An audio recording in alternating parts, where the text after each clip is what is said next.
ঘেনে মুখ একটা বাবা কি হয়েছে বল কি রে? ওর মাথাটা না একদম মানে কি বলবো একদম খারাপটা হয়ে যাচ্ছে বটে। কেন এটা রে? হচ্ছে মুখ বলতে তো পারবো কেন, ও পাশের বাড়িতে গীতা পাঠ তো হচ্ছে না। হ্যাঁ তুই তো গেছিলিস তো। হ্যাঁ গীতা পাঠ তো এত তাড়াতাড়ি চলে এলি? আরে শুন তো, মোর কথাটা আগে শুনবে, মেয়েটা শুনছে না।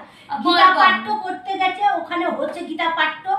তো একটা গোসাই এসে ওদের পাশে, ওদের কি গোসাই হয়, ও গোসাই হচ্ছে বলছে এই জন্মে যে মেয়েরা মেয়ে জন্ম নিয়েছে আসছে জন্মে আবারও মেয়ে হবে। তো বলছে এই জন্ম যে রুটি বানাচ্ছে আসছে জন্ম সে রুটি বানাবে।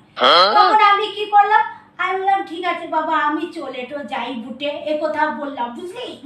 হ্যাঁ বলে আমি চলে যাচ্ছে তো ওদের গুসাইটা মুখে জিজ্ঞেস করছে মা তুমি চলে যাচ্ছ কেন। গুসাই বাবাটাকে বললাম যে মু তো এই জন্ম মেয়ে হলাম, আগে আসছে জন্ম মেয়ে তো হবো বুটে, তো মু রুটি কেন বানাবো, মু মোটর কাটটো চালাতে মু ও কথা বলে চলে এসলাম।